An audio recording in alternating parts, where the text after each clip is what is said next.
In a world desperately seeking signs of hope, the Vatican has just confirmed something extraordinary. A second miracle attributed to Blessed Carlo Acutis, the teenage tech prodigy who loved Jesus, evangelized through the internet, and died at just 15 years old. And with this official recognition, Carlo is now set to become the first millennial saint in the history of the Catholic Church. The miracle? It happened in 2022 in Florence, Italy. A 21-year-old university student named Valeria Valverde, originally from Costa Rica, suffered a severe trauma after falling from her bicycle. She underwent emergency brain surgery due to a dangerous head injury.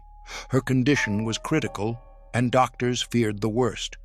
Her mother, Liliana, in desperation, turned not to just doctors, but to heaven, and specifically to Carlo Acutis.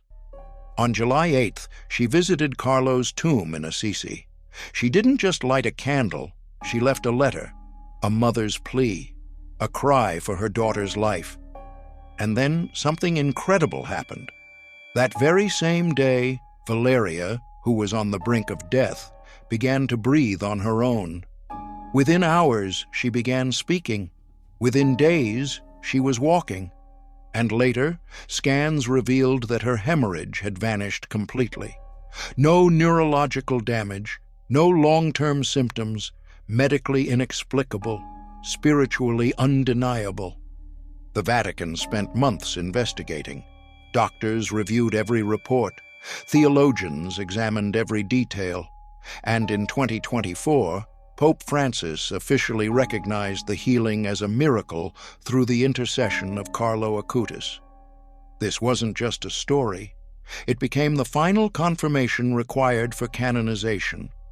The miracle that saved Valeria's life was not just medically astonishing, it was symbolically perfect. Because just like Carlo, Valeria was a young person in the prime of life, full of dreams, education, and future plans. The very generation Carlo prayed for, lived for, and died hoping to inspire. The fact that this miracle involved a university student, a young woman immersed in modern life, is no accident. It speaks volumes about the kind of Saint Carlo is meant to be. Padre Pio had once prophesied that God would raise up a young voice who would speak the language of the future. Carlo was that voice. And now, through this miracle, it's as if heaven is repeating that message. God still uses the young to wake up the world. Remember, Carlo didn't preach in pulpits. He used technology. He didn't travel the world. He created websites. He didn't have theological degrees.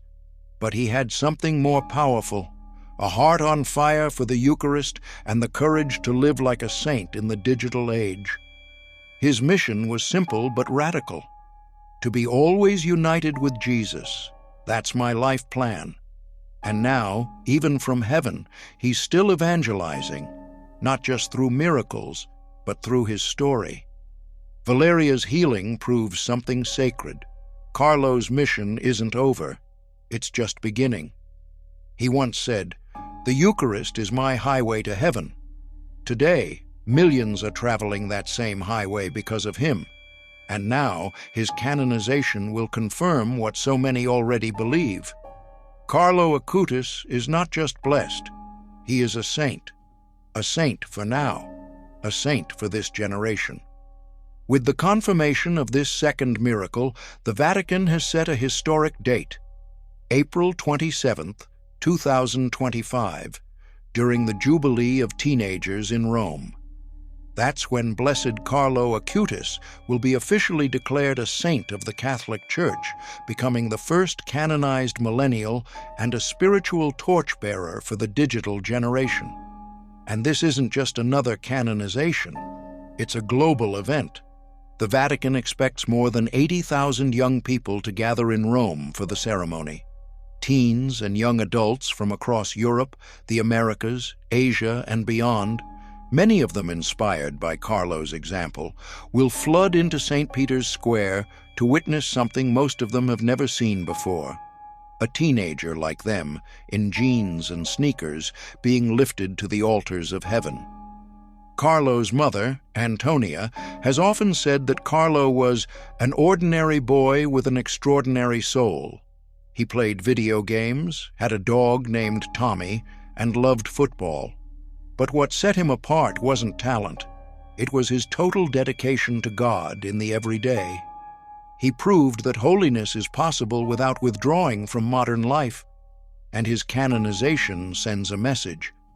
The Church still raises saints from among us, not just mystics or martyrs from centuries past, but modern kids who live in the world without being consumed by it.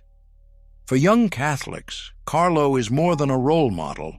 He's proof that you don't need to be perfect to be holy. You just need to be real, faithful, focused on the Eucharist, willing to say yes day by day. This canonization is not just about honoring Carlo's past. It's about igniting our present and reminding the Church that the next great saints may already be scrolling through our social feeds. Carlo Acutis' canonization is more than a ceremony. It's a prophetic wake-up call. At a time when the world is flooded with distractions, when young people are overwhelmed by anxiety, identity crises, and spiritual emptiness, here comes a saint who speaks their language. A teenager with a laptop, a devotion to Jesus in the Eucharist, and a message so clear it cuts through the noise. You can be holy and still live in the world. His life tells a generation. You can play video games and still pray the rosary. You can use the internet and still adore the Blessed Sacrament. You can live in jeans and hoodies and still walk the road to sainthood. Carlo doesn't preach perfection.